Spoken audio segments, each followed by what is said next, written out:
నమస్కారం. అద్దెంకి న్యూస్కి స్వాగతం. ఈరోజు ముఖ్యాంశాలు. అద్దెంకిలో అట్టహాసంగా వాహన మిత్ర కార్యక్రమం. హాజరైన ఇన్ఛార్జ్ మంత్రి కొలుసు పార్థసారథి, కలెక్టర్ వెంకటమురళి.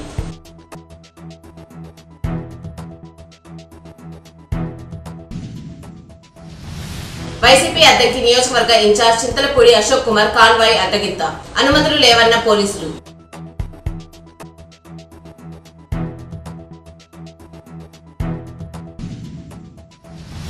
సింగరకొండ శ్రీ ప్రసన్నాంజనేయ స్వామి దేవస్థానం నూతన ధర్మకర్తల మండలి సభ్యులు పదవి ప్రమాణ స్వీకారం.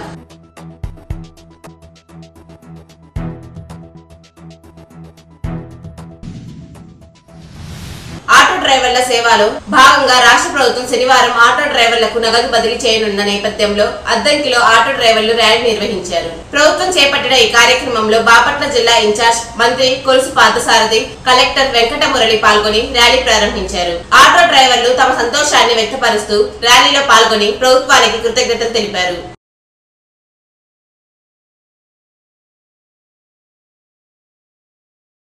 వైసీపీ అద్దెంకి నియోజకవర్గ ఇన్ఛార్జిగా చింతలపూడి అశోక్ కుమార్ శనివారం బాధ్యతలు చేపట్టారు. పిడుగురాల నుంచి ఆయన కాన్వాయ్ అద్దెంకి బయలుదేరారు.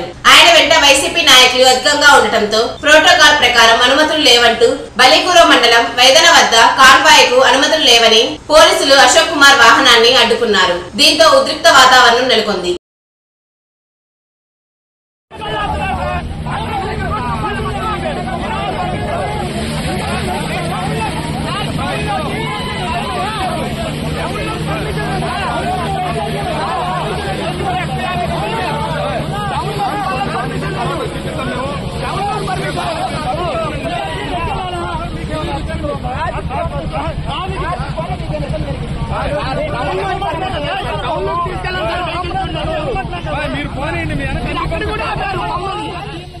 సింగరకొండ శ్రీ ప్రసన్నాంజనేయ స్వామి దేవస్థానం నూతన ధర్మకర్తల మండలి సభ్యులు శనివారం పదవి ప్రమాణ స్వీకారం చేశారు.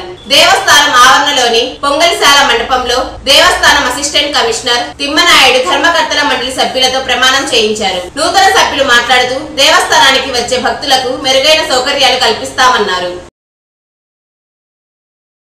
అద్దంకి మండలం సింగరకొండ శ్రీ ప్రసన్నాంజనేయ స్వామి దేవస్థానం వద్ద శనివారం పోలీసులు మోహరించారు. నియోజకవర్గ వైసీపీ కన్వీనర్ అశోక్ కుమార్ బాధ్యతలు స్వీకరించేందుకు సింగరకొండ వస్తుండటంతో బందోబస్తు ఏర్పాటు చేశారు. అదే సమయంలో సింగరకొండ ధర్మకర్తల మండలి ప్రమాణ స్వీకారం ఉండటంతో అవాంఛనీయ ఘటనలు జరగకుండా చీరాల డీఎస్పీ మోయిన్ ఆధ్వర్యంలో బందోబస్తు ఏర్పాటు చేశారు.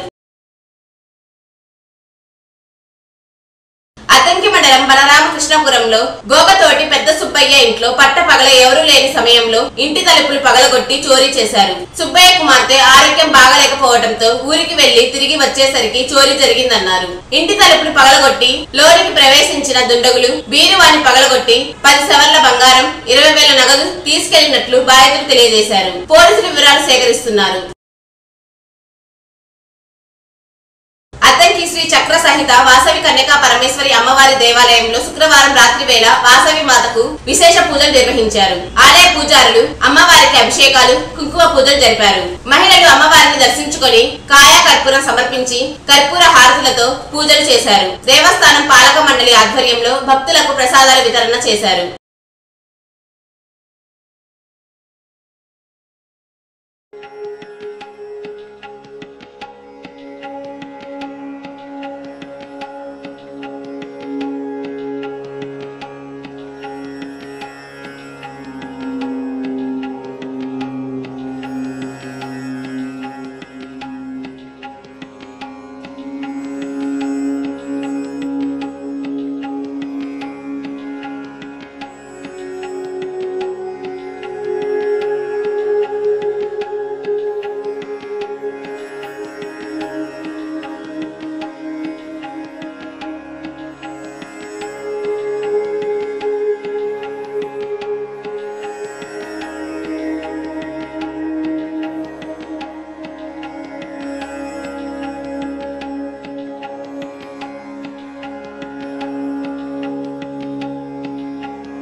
ప్రభుత్వ జూనియర్ కళాశాల బయట ఉన్న షాపులను సిఐ సుబ్బరాజు శుక్రవారం సాయంత్రం తనిఖీ చేశారు. ఈ కార్యక్రమంలో సిఐ సుబ్బరాజు మాట్లాడుతూ పాత లైసెన్స్ దారులు షాపుల్లో పాత తపాసులను అమ్మటానికి అర్హత లేదని తెలిపారు. ఎవరైనా ఈ ఆదేశాలను అతిక్రమిస్తే చట్టపరమైన చర్యలు తీసుకుంటామని తెలిపారు. వీరి వెంట స్థానిక పోలీస్ సిబ్బంది ఉన్నారు.